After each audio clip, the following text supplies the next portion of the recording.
दोस्तों, Shukla chemistry classes में आपका स्वागत है। चैनल को लाइक कीजिए और सब्सक्राइब कीजिए। आज हम लोग इस वीडियो में जनरल ऑर्गेनिक केमिस्ट्री में टाइप्स ऑफ ऑर्गेनिक रिएक्शन में पहला जो टाइप्स है उसको हम लोग यहाँ पे विस्तृत रूप से प्रारंभ करेंगे, क्योंकि पिछले वीडियो में हमने टाइप्स ऑफ ऑर्गेनिक रिएक्शन में जो 5 प्रकार के रिएक्शन थे उसको हमने ब्रीफ में, संक्षेप में वर्णन किया था। तो अब हम लोग जो नेक्स्ट स्टेप है उसमें इन रिएक्शन को हम विस्तृत रूप से पढ़ने का प्रयास करेंगे। तो आज जो सबसे पहले रिएक्शन पढ़ेंगे वो है सब्स्टिट्यूशन रिएक्शन। और हमने बताया था substitution reaction free radical, electrophilic substitution और न्यूक्लियोफिलिक सब्स्टिट्यूशन कुछ भी हो सकता है। तो उनमें सबसे पहले आज हम लोग पढ़ेंगे न्यूक्लियोफिलिक सब्स्टिट्यूशन। ये 2 प्रकार का होता है, ये बहुत इंपॉर्टेंट है। SN1 SN2 बहुत इंपॉर्टेंट रिएक्शन है। तो आज हम लोग SN1 और SN2, SN1 का मतलब न्यूक्लियोफिलिक सब्स्टिट्यूशन यूनिमॉलिक्यूलर और फर्स्ट ऑर्डर काइनेटिक्स, SN2 का मतलब है न्यूक्लियोफिलिक सब्स्टिट्यूशन बाईमॉलिक्यूलर और सेकंड ऑर्डर काइनेटिक्स। तो न्यूक्लियोफिलिक सब्स्टिट्यूशन जो है वो मुख्यतः 2 बातों पर डिपेंड करता है। तो जैसे अगर हम रिएक्शन को लें, जैसे मान लीजिए एक रिएक्शन के थ्रू इसको समझाने का प्रयास करें आपको। जैसे ये रिएक्शन है तो हमने कहा था इसमें एक रिएक्टेंट या सबस्ट्रेट होता है, उसमें एक रिएजेंट होता है जो कि पर्टिकुलर सॉल्वेंट में सॉल्युबल होता है, तीसरा इंटरमीडिएट, और चौथा जो था वो काइनेटिक्स ऑफ रिएक्शन, और 5वां नेचर ऑफ सॉल्वेंट। ये 5 बात किया था। तो SN रिएक्शन मतलब न्यूक्लियोफिलिक सब्स्टिट्यूशन मुख्यतः 2 बातों पर डिपेंड करता है जिस पे फोकस करना है। पहला जो यल है इसको बोलते हैं लिविंग ग्रुप। लिविंग मतलब जो सबस्ट्रेट या रिएक्टेंट में लिव करके जब वो टूटेगा, ये लिविंग ग्रुप जब टूटेगा तभी रिएजेंट जो है वो अटैक करेगा। तो ये रिएजेंट न्यूक्लियोफाइल भी हो सकता है, इलेक्ट्रोफाइल। चूँकि हम न्यूक्लियोफिलिक सब्स्टिट्यूशन पढ़ रहे हैं तो हम यहाँ न्यूक्लियोफाइल की बात करेंगे। तो यहाँ पे जो न्यूक्लियोफिलिक सब्स्टिट्यूशन है वो 2 बातों पर डिपेंड करता है। एक नेचर ऑफ लिविंग ग्रुप, ये लिविंग ग्रुप जितना जल्दी निकल जाएगा ये जो रिएजेंट है वो आसानी से अटैक कर देगा। तो यहाँ पे हम लोग यही देखेंगे कि न्यूक्लियोफिलिक सब्स्टिट्यूशन जो है वो 2 बातों पर डिपेंड करता है। देखिए लिखा हुआ है, पहला नेचर ऑफ लिविंग ग्रुप, आपने देखा जो यल था लिविंग ग्रुप मतलब जो लिव करके चला जाए, और दूसरा है नेचर ऑफ न्यूक्लियोफाइल मतलब नेचर का मतलब है कि वो वीक है कि स्ट्रांग है। तो पहला हम लोग देखेंगे नेचर ऑफ लिविंग ग्रुप। तो लिविंग ग्रुप कैसे आप पहचानेंगे? तो nature of living group depends upon the nature of conjugate acid और acidity. Greater acidity greater will be the nature of living group. मतलब लिविंग ग्रुप का नेचर जो होता है वो एसिडिटी पे डिपेंड करता है। तो अगर हम LG group directly proportional to the acidity और कंजुगेट एसिड। तो अगर हम जैसे फ्लोरीन, क्लोरीन, ब्रोमीन, आयोडीन की बात करें तो ये HF, HCl, HBr, HI का कंजुगेट है, कंजुगेट एसिड है। तो अगर हमें इसे एसिडिटी जानना है तो इसको H+ से रिएक्शन करा देंगे। जैसे F- है तो H से रिएक्शन कराए HF बना। क्लोरीन को HCl, HBr, HI, तो उसको H+ से रिएक्शन आप करा देंगे तो वो एसिड में कन्वर्ट हो जाता है। अब HI, HBr, HCl और HF में सबसे स्ट्रॉन्ग एसिड HI होता है, और उसके बाद HBr, फिर HCl और HF। तो यही कारण है कि जो लिविंग ग्रुप का जो टेंडेंसी है वो सबसे ज़्यादा I का होगा, फिर ब्रोमीन माइनस, फिर क्लोरीन माइनस और फिर फ्लोरीन माइनस। तो लिविंग टेंडेंसी डिपेंड करता है कि उसकी एसिडिटी क्या है या उसका नेचर का है क्या है कंजुगेट एसिड का। तो fluorine, chlorine, bromine, iodine minus में हमने आपको बताया कि उनको H+ से रिएक्शन करा दीजिए। फिर उनकी एसिडिटी देखिए कौन स्ट्रांग है, तो HI सबसे ज़्यादा स्ट्रांग होता है, इसलिए उसकी न्यूक्लियोफिलिसिटी उसका लिविंग ग्रुप जो होता है आयोडीन का वो सबसे ज़्यादा होता है, फिर ब्रोमीन माइनस, फिर क्लोरीन माइनस और सबसे कम फ्लोरीन माइनस होता है। तो देखिए ये भी दिया है कि कुछ लिविंग ग्रुप रिएक्टिविटी TOSOH। अब इसको H+ से रिएक्शन करा दीजिए तो ये बहुत स्ट्रॉन्ग एसिड होता है, इसीलिए इसकी लिविंग पावर सबसे ज़्यादा होता है। फिर इसको रिएक्शन करा HI, HBr, HCl, HF, अभी इसको बताया ही मैंने आपको। अब ROH मतलब H+ से रिएक्शन आपने कराया, NH3, फिर H2O। तो ROH जो है वो स्ट्रॉन्ग एसिड है as compare to the NH3 की अपेक्षा। H2O में एसिड बेस दोनों का करेक्टर होता है, तो सबसे ज़्यादा ROH लिविंग पावर, फिर NH2 माइनस, फिर OH माइनस। तो लिविंग पावर जो होता है वो जितना स्ट्रॉन्ग एसिड होगा, मतलब एसिडिटी अगर आप पहचानना जानते हैं तो आप लिविंग ग्रुप भी पहचानना जान जाएंगे। तो ये पहला था नेचर ऑफ लिविंग ग्रुप। दूसरा जो पॉइंट है वो न्यूक्लियोफाइल के नेचर पर डिपेंड करता है कि न्यूक्लियोफाइल हमारा वीक है कि स्ट्रॉन्ग है। अब इसको कैसे आप पहचानोगे, इसको हम यहाँ पे देखेंगे। तो नेचर ऑफ न्यूक्लियोफाइल, पहला आप पहचानने का तरीका क्या है कि nucleophile having negative charge is more powerful than it's conjugate acid. मतलब जैसे अगर हम बात करें OH माइनस और H2O में, तो OH माइनस जो है स्ट्रॉन्ग न्यूक्लियोफाइल होगा एज कम्पेयर टू H2O, क्योंकि H2O न्यूट्रल मॉलिक्यूल है। तो वही कह रहा है कि ऐसे न्यूक्लियोफाइल जिनके ऊपर निगेटिव चार्ज होता है वो न्यूट्रल या अपने कंजुगेट एसिड, जैसे OH माइनस जो है, OH माइनस हो गया, ये H2O है, तो ये OH माइनस जो है वो ज़्यादा strong nucleophile as compare to the H2O की अपेक्षा। तो ये पहला पॉइंट है आपको पहचानने का। दूसरा है कि nucleophilic character decreases in periodic table from left to right. तो आप पीरियाडिक टेबल देखे होंगे, इसको पीरियड बोलते हैं और इसको ग्रुप बोलते हैं। तो इधर मतलब ये लेफ्ट है, ये राइट है। तो पीरियड में लेफ्ट से राइट जाने पर न्यूक्लियोफिलिक कैरेक्टर जो होता है वो डिक्रीज होता है, और ग्रुप में ऊपर से नीचे जाने पर न्यूक्लियोफिलिक कैरेक्टर इंक्रीज करता है। तो अगर आप पीरियाडिक टेबल में देखिए तो यहाँ कार्बन, नाइट्रोजन, ऑक्सीजन और फ्लोरीन, तो उसका जो ये कंपाउंड है या आयंस है वो सबसे ज़्यादा है, फिर नाइट्रोजन का है वो उससे कम है, फिर ऑक्सीजन का है उससे कम है, फ्लोरीन का सबसे कम है। तो बाएं से दाएं आप जा रहे हैं तो आप देख रहे हैं कि न्यूक्लियोफिलिक कैरेक्टर घट रहा है, लेकिन ऊपर से नीचे अगर हम जाएंगे तो ये बढ़ेगा। तो दूसरा ये पॉइंट है पहचानने का कि न्यूक्लियोफाइल कौन स्ट्रांग होते हैं, कौन वीक होते हैं। तीसरा इंपॉर्टेंट पॉइंट है कि इफ एटम, ग्रुप या ligand are from same periodic table then basicity increases with increasing basicity. यदि एटम, ग्रुप और लिगेंड एक ही पीरियाडिक टेबल के हैं तो उनकी न्यूक्लियोफिलिसिटी जो होती है वो बेसिसिटी मतलब बेसिक कैरेक्टर के बढ़ने के साथ साथ बढ़ता है। तो लिविंग ग्रुप जो होता है वो एसिडिटी के साथ बढ़ता है, लेकिन न्यूक्लियोफिलिक कैरेक्टर जो होता है वो बेसिसिटी मतलब बेसिक कैरेक्टर के साथ बढ़ता है। तो ये कुछ एग्जाम्पल दिए गए NH2 माइनस का सबसे ज़्यादा, क्योंकि H+ से रिएक्शन कराएंगे तो बेसिसिटी इसकी बढ़ जाएगी। फिर ROH हो जाएगा, उसकी बेसिसिटी उससे कम है, H अभी बताया आपको। उसके बाद R2NH, ARO minus, NH3, pyridine, fluorine, H2O, HClO। क्योंकि HClO में अगर H+ से रिएक्शन कराएंगे तो ये बहुत स्ट्रॉन्ग एसिड होता है, और एसिडिटी बढ़ने के साथ न्यूक्लियोफिलिक कैरेक्टर बढ़ता है, मतलब बेसिसिटी अगर आप बढ़ाएंगे तो न्यूक्लियोफिलिक कैरेक्टर बढ़ेगा। तो तीसरा ये पहचानने का तरीका हो गया।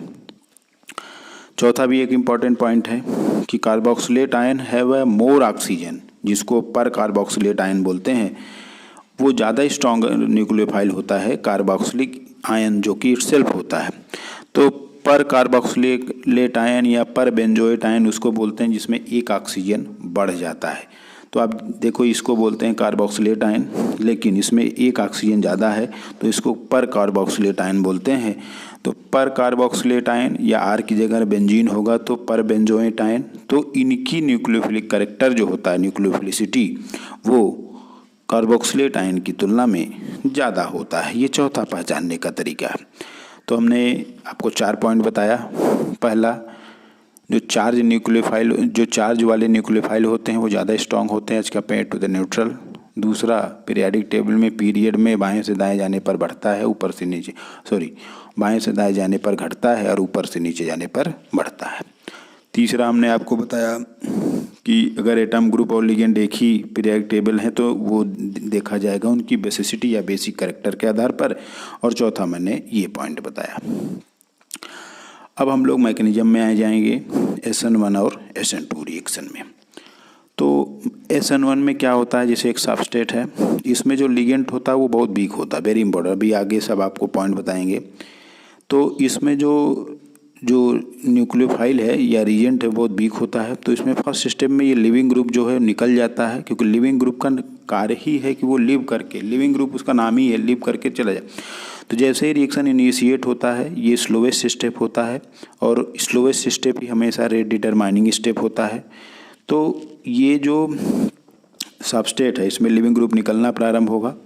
तो यहाँ पे देखिए निकल गया। और ये जो इंटरमीडिएट हमने आपको बताया था, पिछले वीडियो में बताया कि इंटरमीडिएट को पहचानना बहुत इंपॉर्टेंट काम है। सबसे पहला स्पेसिफिक वर्क, तो आप कार्बोकेटाइन को देखोगे कि स्टेबल है कि नहीं, अगर नहीं है तो उसको हम स्टेबल करेंगे। तो ये कार्बोकेटाइन बन गया और ये ही रेट डिटरमाइनिंग स्टेप है। अगर रेट डिटरमाइनिंग स्टेप जो कि स्लोवेस्ट स्टेप होता है, अगर उसमें हमारा ये जो न्यूक्लियोफाइल है रीजेंट अटैक कर देता है, तो रेट ऑफ रिएक्शन इसके और इसके दोनों कंसंट्रेशन पे डिपेंड करता है। अगर नहीं अटैक किया तो नहीं डिपेंड करता। चूँकि स्लोवेस्ट स्टेप में ये न्यूक्लियोफाइल नहीं अटैक किया है, इसीलिए ये केवल सबस्ट्रेट या रिएक्टेंट के कंसंट्रेशन पे डिपेंड करेगा। इसीलिए इसको SN1 बोलते हैं, क्योंकि ये केवल एक ही मॉलिक्यूल के कंसंट्रेशन पर डिपेंड करता है। Nucleophilic substitution first order. और फर्स्ट स्टेप में ये जो वीक न्यूक्लियोफाइल है अब फाइनली तो अटैक करेगा, तो यहाँ पे ये अटैक कर देता है और ये प्रोडक्ट बन जाता है। एक पॉइंट यहाँ आपको और समझाना है, यहाँ पर जो रीजेंट के साथ जो सॉल्वेंट लिया था, मैंने आपको बताया था, तो SN1 में हमेशा पोलर प्रोटिक सॉल्वेंट लिया जाता है। पोलर प्रोटिक वो होते हैं जो H+ देते हैं, हमने आपको सब बताया है। तो यहाँ पर पोलर प्रोटिक सॉल्वेंट लिया जाएगा। और एक इम्पॉर्टेंट पॉइंट, जैसे यहाँ पर जो संकरण है, मैंने संकरण का हाइब्रिडाइजेशन का फार्मूला बताया है, total number of sigma bond plus lone pair, एक ही लोन पेयर काउंट करेंगे चाहे जितना हो, प्लस निगेटिव चार्ज। तो यहाँ पे आप देखोगे अगर, तो यहाँ पर 4 बॉन्ड है C के साथ 4, तो इसका संकरण sp3 होगा। लेकिन यहाँ पे एक ग्रुप निकल गया तो एक सिग्मा बॉन्ड कम हो गया तो sp2 हो गया। मतलब यहाँ पर एक ऑर्बिटल जो है वो खाली हो गया, ये ऑर्बिटल जो है खाली हो गया। तो अब जो ये न्यूक्लियोफाइल है, जो इसका ऑर्बिटल खाली हुआ है, वो या तो आगे से अटैक करेगा या पीछे से अटैक करेगा। तो जब आगे से अटैक करेगा, जहाँ से लिविंग ग्रुप निकला है, तो उसको बोलते हैं रिटेंशन। रिटेंशन का मतलब अपनी स्थिति को रिटेन किया हुआ है। और अगर बैक साइड से अटैक करेगा तो इसको बोलते हैं इन्वर्जन। तो इन्वर्जन भी बनेगा जिसमें न्यूक्लियोफाइल पीछे चला जाता है। तो आप ये देख सकते हैं, ये नीचे वाले इमेज में एक बार ये आगे से अटैक करेगा तो इसको रिटेंशन बोलते हैं, पीछे से अटैक करेगा तो इन्वर्जन बोलते हैं। मान लीजिए रिटेंशन हमारा 60% बना और इन्वर्जन हमारा 40% बना। तो इसको जब इक्विवेलेंट अमाउंट, इक्विवेलेंट का मतलब अगर 40 इसका और 40 इसका, तो कितना हुआ 80%। इसको मिलाने पर जो मिक्सचर प्राप्त होता है उसको हम बोलते हैं रेसमिक मिक्सचर। तो SN1 मैकेनिज्म में हमेशा रेसमिक मिक्सचर मिलता है और इस प्रोसेस को रेसमाइजेशन बोलते हैं। वेरी इंपॉर्टेंट पॉइंट है।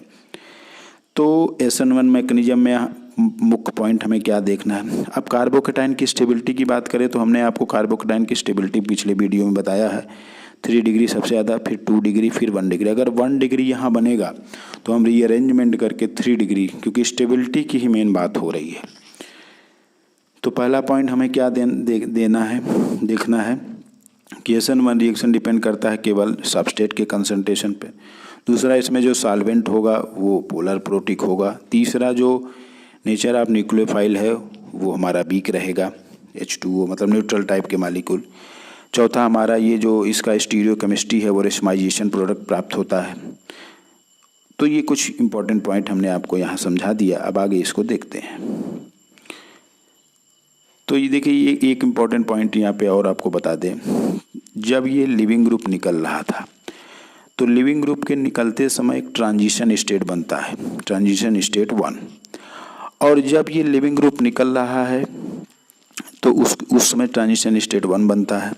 और जब ये जुड़ता है न्यूक्लियोफाइल तो उसमें ट्रांजिशन स्टेट 2 बनता है। तो यहाँ एक इम्पॉर्टेंट पॉइंट ये हमें मिला कि SN1 में 2 ट्रांजिशन स्टेट बनता है। वेरी इंपॉर्टेंट पॉइंट है। पहला ही तब बनता है जब हमारा ये लिविंग ग्रुप निकलता है, तो निकल रहा है तो ट्रांजिशन स्टेट बन रहा है। और जब ये बॉन्ड अटैच हो रहा है न्यूक्लियोफाइल के साथ तब बनता है। तो 2 ट्रांजिशन स्टेट बनता है। तो उसी को हम यहाँ पर देखेंगे, 2 transition state during SN1 reaction. मान लीजिए हमारा पहला रिएक्टेंट या रीजेंट है, तो जब हमने कहा ना कि बॉन्ड में अटैच हो रहा है तो ट्रांजिशन स्टेट 1। और जब अटैच होता है, जैसे लिविंग ग्रुप निकल रहा है, तो उसकी एनर्जी जो है बढ़ जाती है। तो ये एनर्जी देखिए बढ़ गया, ये एनर्जी का दिया है। फिर ये एनर्जी घटा, ये इंटरमीडिएट जो हमारा स्टेप में बना है वो फार्म होता है। ये जो इंटरमीडिएट बना है उसकी इंटरमीडिएट, फिर नेक्स्ट स्टेप में इसकी एनर्जी फिर से बढ़ेगी, क्योंकि वो जो न्यूक्लियोफाइल है वो जब उसके पास आ जाएगा तो उसकी एनर्जी जो है बढ़ती जाएगी। तो ये एनर्जी फिर बढ़ी, ट्रांजिशन स्टेट सेकंड बना और फाइनली ये प्रोडक्ट में बन गया। प्रोडक्ट अब स्टेबल हो गया तो इसलिए इसकी एनर्जी कम हो गई। तो एक कंसेप्ट ये भी जानना है कि जिसकी एनर्जी ज़्यादा होती है उसकी रिएक्टिविटी कम होती है। तो ये ट्रांजिशन स्टेट 2 बनता है। ये भी IIT, PMT कई कंपटीशन एग्जाम में कई बार पूछा गया है। तो 2 ट्रांजिशन स्टेट आप देख सकते हो यहाँ पे। तो हमने आपको बताया कि 2 ट्रांजिशन स्टेट कैसे बनता है, एक बॉन्ड ब्रेकिंग में और एक बॉन्ड फॉर्मेशन में। तो ये देखिए कुछ पॉइंट जो हमने बताया वो यहाँ पे लिखा है कि कैरेक्टरिस्टिक क्या है कि reaction proceed in 2 step. First step is slowest step, जिसको RDS मतलब रेट डिटरमाइनिंग स्टेप बोलते हैं, और सेकंड स्टेप जो होता है वो फास्ट स्टेप होता है। Rate of reaction depends only concentration of substrate, क्योंकि इसमें जो इंटरमीडिएट बन रहा है उस समय रीजेंट अटैक नहीं कर पाया, इसलिए वो केवल सबस्ट्रेट के कंसंट्रेशन पे डिपेंड करेगा। रीजेंट शुड बी वीक और reagent is weak. Neutral nucleophile H2O ROH मतलब वीक न्यूक्लियोफाइल लेते हैं।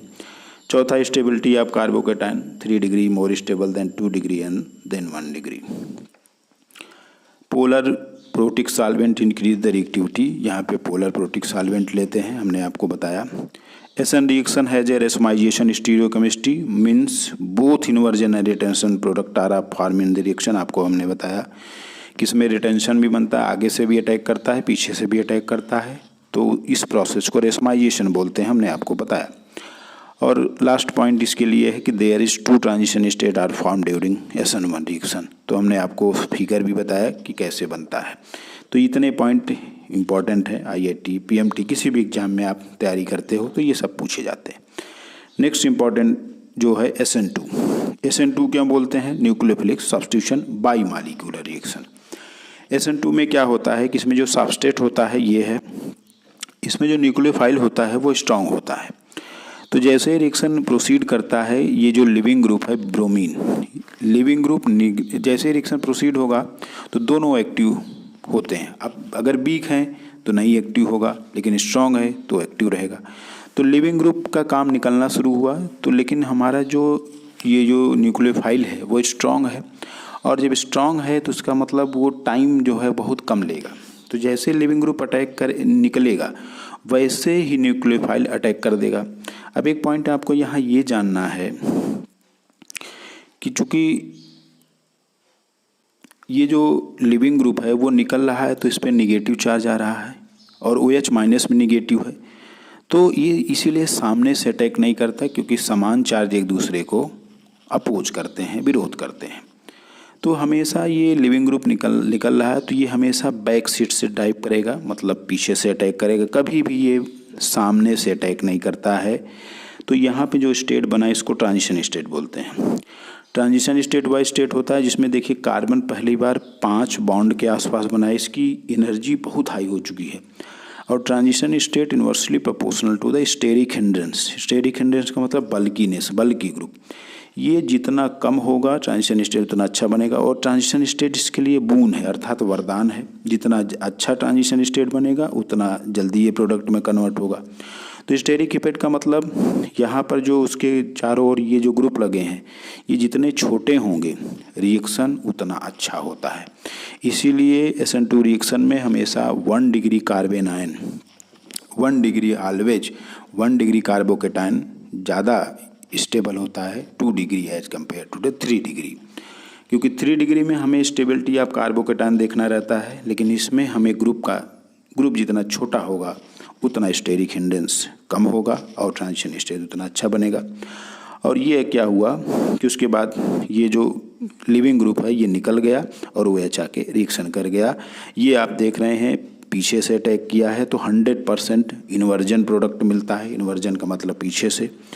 तो ये बहुत इंपॉर्टेंट रिएक्शन है। तो ये सिंगल स्टेप में हुआ है रिएक्शन, क्योंकि इसमें बॉन्ड ब्रेकिंग, ये जो बॉन्ड ब्रेकिंग हो रहा है और ये बॉन्ड फॉर्मिंग ये साइमल्टेनियसली मतलब साथ साथ हो रहा है, इसलिए इसको सिंगल स्टेप रिएक्शन बोलते हैं। चूँकि ये जब हमारा ये transition state as a intermediate नहीं होता है, केवल इसको माना जाता है। तो एज इंटरमीडिएट जब बन रहा है तो हमारा न्यूक्लियोफाइल उसी समय अटैक करता है, इसीलिए ये सबस्टेट और न्यूक्लियोफाइल दोनों के कैरेक्टर पर डिपेंड करता है, इसीलिए इसको SN2 रिएक्शन बोलते हैं।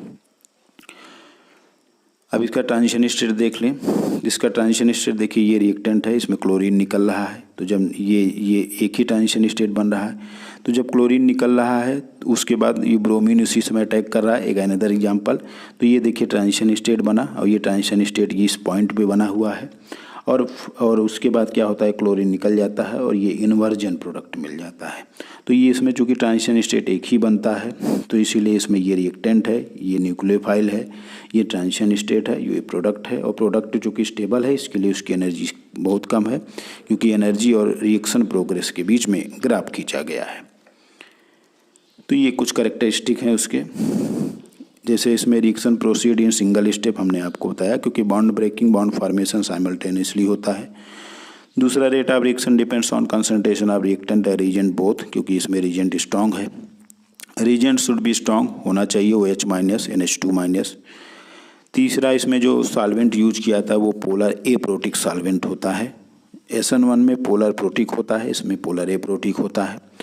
नेक्स्ट पॉइंट है, SN reaction is stereo specific, means totally inversion product of obtain. हमने आपको दिखाया कि ये कभी सामने से अटैक नहीं करता है, इसलिए रिटेंशन नहीं बनता है, 100% इन्वर्जन बनता है। One transition state is form during reaction which is inversely proportional to the steric effect. तो बल्कि ग्रुप, मतलब जितना ग्रुप छोटा होगा ट्रांजिशन स्टेट उतना अच्छा बनेगा और रिएक्शन उतना अच्छे से होगा। फाइनली हम लोग ये कुछ SN1 SN2 रिएक्टेंट्स के रिएक्टिविटी देख लेते हैं, क्योंकि IIT में यहाँ से कई बार क्वेश्चन पूछा गया है PMT में।